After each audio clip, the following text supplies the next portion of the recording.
Good morning, everyone. We want to look at 1 Samuel chapter 22, verses 1 and 2. Now, David prayed a very specific prayer from inside the cave of Adullam. Set me free from my prison, that I might praise your name, he prays. Then the righteous will gather around me because of your goodness to me. Psalm 142, verse 7. He was picturing the righteous, the upstanding, the kind of people you will want to gather around a future king. The strong and the mighty. Now here's who showed up.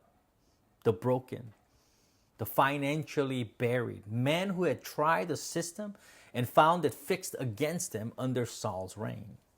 Men with grievances, the discontented.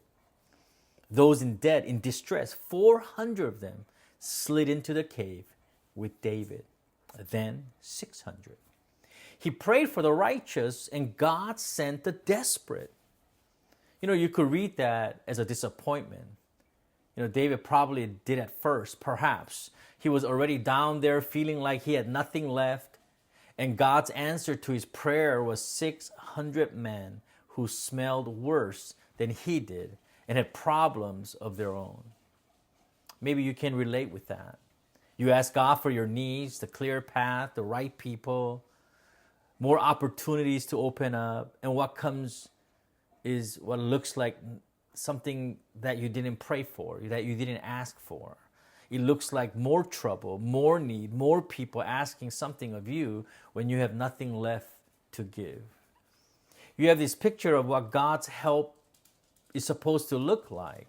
Like circumstances improving, finding a job, financial improvement, the opportunity door left and right at the right time. And when God sends you 600 desperate and broken people, you're thinking, does God know what I actually need right now? Bible tells us David left Gath and escaped to the cave of Adullam. All those who were in distress or in debt or discontented gather around him, and he became their leader. God did not send David a better situation. He sent David people who needed him. Look at what happened to those men. David trained them and shaped them, poured into them everything he knew about fighting, about faith, and the God who fights for his people. And out of that dark, damp, promising cave came what historians will later call the greatest fighting force Israel ever assembled, the mighty men of David. Men whose names the Bible still remembers. The broken became the mighty. David could not have built that fighting force from comfort. He could not have reached those men from a palace. He reached them from the cave because he was one of them. He knew what it felt like to be discredited and discontented, and sitting in the dark with no clear way out. And that is exactly what qualified him to lead them.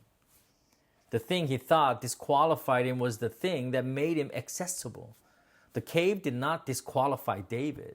In fact, the cave prepared him for the people God was about to send. Maybe some of you are in a cave right now, and someone unexpected has appeared at the entrance. A person with needs you do not feel equipped to meet. A situation that asks for you when you are already tired and exhausted. And it doesn't feel like an answer to prayer. But pay attention. Pay attention to who God keeps sending. The person on the margins. The one nobody else has time for. The situation that looks like a detour from what you are actually trying to build. God has a long history, my friends, of doing his most significant work through exactly those difficult moments. And some of you found yourselves at someone else's cave. You are the unexpected arrival, the one who does not quite fit the picture of who should be in the room. You have a history that disqualifies you in your own mind. Reasons you should not be here, problems you are still dealing with. David became the leader of people exactly like you. You're not a mistake in this story. When you read the scripture, Jesus did the same thing David did. He did not gather the brightest.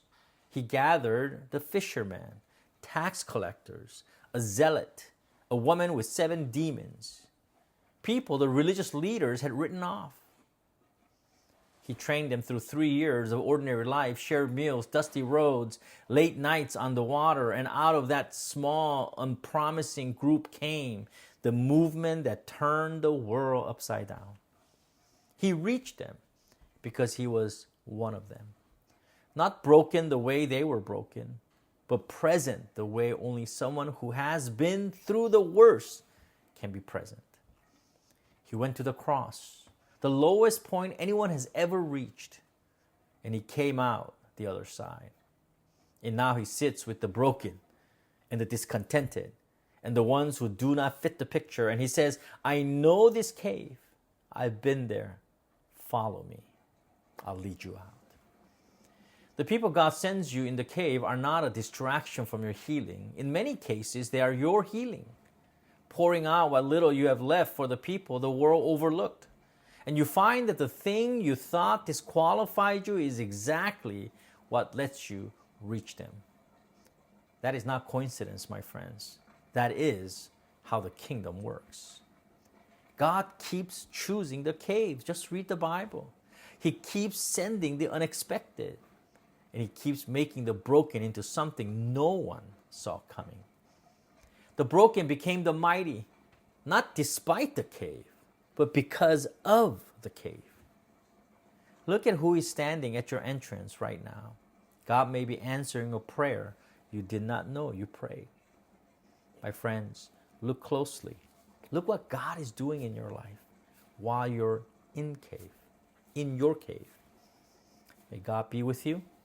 And may his blessing continue to remind you of his faithfulness while you are in your cave.